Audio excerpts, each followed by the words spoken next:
नमस्कार विद्यार्थियों, मैं डॉक्टर धर्मपाल सिंह, PNKS राजकीय महाविद्यालय Dausa, BA part second, paper first. आज मैं आपको फ्रांस की न्यायपालिका के संदर्भ में जो संभावित अति लघुतरात्मक जो प्रश्न बन रहे हैं, उन प्रश्नों के बारे में मैं आपको बताना चाह रहा हूँ कि संभावित वन लाइन क्वेश्चन कौन कौन से बन रहे हैं फ्रांस की न्यायपालिका के संदर्भ में। तो कुछ प्रश्न जो संभावित हैं उनके बारे में आपको बताना चाह रहा हूँ। तो क्वेश्चन नंबर 1 है, फ्रांस में कानूनों को एक रूपता प्रदान करने के लिए संहिता का निर्माण किसने करवाया?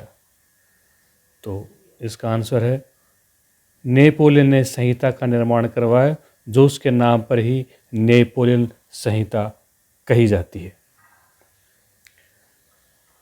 क्वेश्चन नंबर 2, फ्रांस में न्यायाधीशों के निर्वाचन के स्थान पर उनकी नियुक्ति की पद्धति को किसने अपनाया था? उत्तर है नेपोलियन बोनापार्ट ने। फ्रांस की न्याय पद्धति की दो प्रमुख विशेषताएं बताइए। नंबर 1, लिखित विधियां तथा दूसरा है न्यायिक पुनरावलोकन का अभाव। क्वेश्चन नंबर 4, फ्रांस के लोग न्यायपालिका को व्यवस्थापिका एवं कार्यपालिका से भिन्न शासन की एक पृथक शाखा नहीं मानते, वरन डाकखानों की भांति केवल प्रशासक के अंग मानते हैं। यह कथन किस विद्वान का है? यह कथन मोनरो का है। क्वेश्चन नंबर 5, फ्रांस में पार्क्वेट किसे कहते हैं? फ्रांस में सरकारी वकील के कार्यालय को पार्क्वेट कहते हैं। क्वेश्चन नंबर 6, फ्रांस में न्यायाधीशों की नियुक्ति किसके द्वारा की जाती है? न्यायाधीशों की नियुक्ति प्रतियोगिता परीक्षा के परिणाम के आधार पर उच्च न्यायिक परिषद के द्वारा ही की जाती है। क्वेश्चन नंबर 7, फ्रांसीसी कानूनों के कितने संग्रह हैं? तो इसका आंसर है फ्रांसीसी कानूनों के 5 संग्रह हैं। दीवानी संहिता, वाणिज्य संहिता, दीवानी व्यवहार संहिता, नंबर 4 दंड व्यवहार संहिता और 5 है दंड विधान। ये 5 संग्रह हैं फ्रांसीसी कानून के। क्वेश्चन नंबर 8, शांति पाल किसे कहते हैं? फ्रांस में शांति न्यायाधीश के न्यायालय के न्यायाधीश को शांतिपाल कहते हैं। क्वेश्चन नंबर 9, एसाइज या निषेधाज्ञा न्यायालय क्या है? एसाइज या निषेधा न्यायालय बड़े बड़े नगरों को बारी बारी से दौरा करते विवादों का निर्णय करते हैं। फ्रांस के सर्वोच्च या विराम न्यायालय कितने न्यायाधीश होते हैं? उत्तर है फ्रांस के सर्वोच्च या विराम न्यायालय में 1 महाध्यक्ष, 3 विभागाध्यक्ष तथा 45 न्यायाधीश होते हैं। क्वेश्चन नंबर 11, फ्रांस में प्रशासन संबंधित विवाद सर्वप्रथम किस न्यायालय में रखे जाते हैं? उत्तर है फ्रांस में प्रशासन संबंधित विवाद सर्वप्रथम प्रादेशिक परिषद में रखे जाते हैं। इनके निर्णय के विरुद्ध राज्य परिषद में अपील की जा सकती है।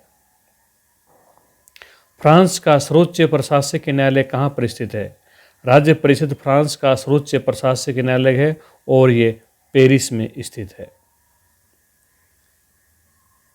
क्वेश्चन नंबर 13, फ्रांस में राज्य परिषद सदस्यों की नियुक्ति कौन करता है? उत्तर है फ्रांस में राज्य परिषद सदस्यों की नियुक्ति न्याय मंत्री के परामर्श से राष्ट्रपति करता है। संवैधानिक 14 क्वेश्चन है, संवैधानिक परिषद के कोई 2 कार्य बताइए।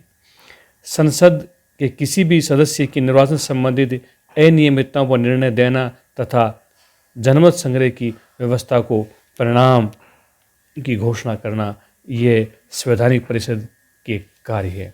तो मैंने आज आपको फ्रांस की न्यायपालिका के संदर्भ में जो संभावित अति लघुतरात्मक जो प्रश्न जो बन रहे थे, उन प्रश्नों के बारे में आपसे मैंने बताया, समझाया, रूबरू हुआ। तो ये बड़े इम्पोर्टेंट वन लाइन क्वेश्चन थे और जैसा कि मैंने पूर्व कक्षा में बताया था कि इसमें जो भी डेफिनेशन परिभाषाएं हैं, उन परिभाषाओं को आप बड़े अच्छी तरीके से, शिद्दत से, सलीके से, करीने से, अदब से, तहजीब से याद कर लीजिएगा, क्योंकि परिभाषाएं हैं वो आपके लिए बहुत महत्वपूर्ण हैं, और परिभाषाएं परिभाषित करने का सबसे अच्छा साधन तरीका होता है। तो आज केवल इतना ही।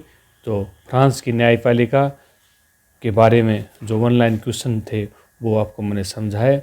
अगली कक्षा में पुनः आपसे रूबरू मुखातिब होंगे। उस समय आपको फ्रांस की न्यायपालिका के जो